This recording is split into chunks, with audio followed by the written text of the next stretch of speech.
Jean-Philippe Denis, bonjour. Bonjour Mounia. Vous êtes professeur de sciences de gestion à l'Université Paris-Sud Paris-Saclay, rédacteur en chef de la Revue française de gestion et vous animez Fenêtre ouverte sur la gestion sur Xerfi Canal. Alors vous intervenez aujourd'hui avec la casquette d'invité pour une tribune publiée dans Le Monde intitulée « Le management n'est pas une science anglo-saxonne ». Absolument. Bon, alors, Tribune dans le Monde dont je suis signataire, hein. Je ne suis pas auteur de la Tribune, et il y avait plus de 100 signataires de la Tribune publiée dans le Monde, et ensuite il y avait une pétition avec change.org pour proposer, qui avait recueilli à peu près 200 signatures, sur ce thème, le management n'est pas une science anglo-saxonne. Un constat partagé, une colère partagée, alors diversement partagés, mais parce que les collègues sont de disciplines très diverses. À partir du moment où on publie en français, au mieux, on est condamné au rang 2. Il y a 4 niveaux, 4, 3, 2, 1, puis il y a même 1 étoile. Donc vous voyez, il y a encore une étape. Et ben, vous êtes en français, au mieux, vous aurez le droit d'être en 2. De quel droit, de quel nom, pourquoi? Parce qu'on publie en français, on ne pourrait pas être en 1. Parce qu'il y a une particularité, c'est que certaines des revues actuelles de rang 2 ont des facteurs d'impact, des indices d'impact, des millions de lecteurs par an sur Cairn, notamment la plateforme Cairn francophone. Donc pourquoi? Parce qu'on est en français et qu'on a des meilleurs chiffres, on ne devrait pas être classé comme les autres. Et alors justement, c'est une question.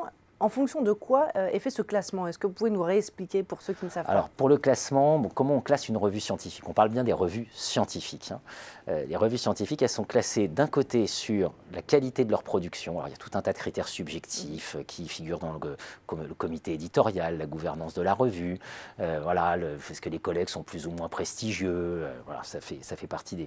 Et puis après, il y a le grand critère, c'est l'évaluation anonyme, en double aveugle, des manuscrits, pour pas qu'il y ait de problème de conflit d'intérêts. Voilà, un article est accepté parce qu'il a été expertisé et accepté par des collègues. Et donc là, on est vraiment sur le volet production. Il faut que ce soit une revue qui publie régulièrement. Et puis, il y a un volet réception.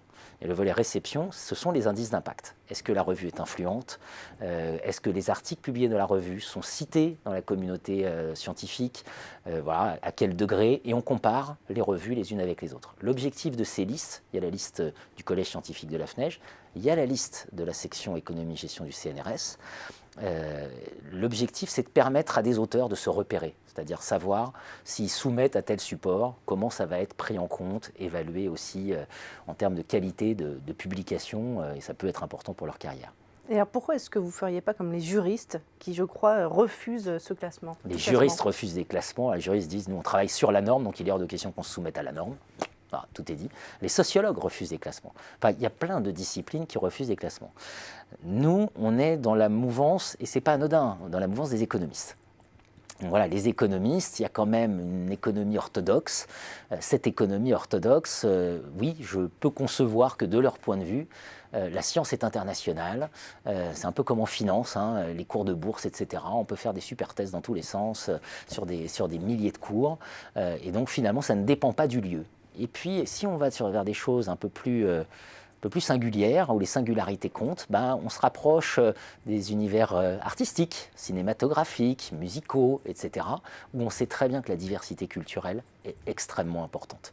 Donc notre problème, c'est de dire pourquoi finalement la diversité culturelle, ça vaudrait moins, c'est-à-dire rang 2 maximum, que l'impérialisme à l'anglo-saxonne financiarisé. Il ne faut pas exagérer. Depuis quand est-ce que vous menez ce combat et quelles sont les solutions? Alors c'est un combat qui remonte probablement à loin. C'est surtout un combat identitaire pour une revue comme la Revue française de gestion. Je ne comprends pas qu'il ne fasse pas débat davantage au niveau du CNRS. Je rappelle que le N, c'est national, Centre national de la recherche scientifique. Donc j'interpelle monsieur Antoine Petit, voilà, en disant qu'il faudrait peut-être se saisir de cette question de la place des revues de langue française. Je ne comprends pas qu'à la Fondation nationale, à nouveau, la langue française, quand même ça compte, c'est un débat qui n'existait pas. Nous, il est identitaire pour nous parce qu'on a toujours publié en français et on refuse de renier cette identité francophone. Voilà, on n'est pas là pour faire plaisir à qui que ce soit, on est indépendant. Et la seule chose qu'on demande, c'est de pouvoir être jugé au même niveau que les autres. Et quand on a de meilleurs chiffres, d'être mieux classé que les autres. Alors finalement, est-ce que vous ne lanceriez pas vous aussi votre propre grand débat sur la place de la langue française dans la publication scientifique ?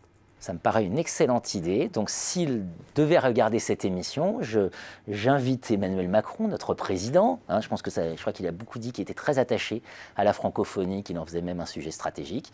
On va avoir 700 millions de francophones dans le monde dans quelques temps. Donc, effectivement, il y a peut-être un sujet dont il faut se saisir. Jean-Michel Blanquer. Il a quand même dirigé l'ESSEC Business School, Jean-Michel Blanquer. Il connaît très bien le sujet. Donc ça vaudrait peut-être le coup qu'il nous dise ce qu'il en pense. Et puis Frédérique Vidal, parce qu'enseignement supérieur et recherche. Et c'est intéressant parce que c'est un débat qui, au fond, est interdit. Voilà, c'est un débat. Alors, on ne sait pas pourquoi il est interdit. Soit c'est parce qu'on n'y pense pas, ça paraît tellement naturel, parce qu'on est toujours tellement moins bien que les Américains. Hein, c'est la chanson de M. Mais non, c'est pas possible. Hein. Quand on fait de la politique, quand on fait, faut penser un peu stratégiquement. On a su le faire dans le cinéma, on a su le faire dans la musique. On sait bien que c'est extrêmement important l'exception culturelle. Sinon, la diversité meurt. En tout cas, l'appel est lancé. Merci beaucoup Jean-Philippe Denis. Merci Monia Vandé-Castel.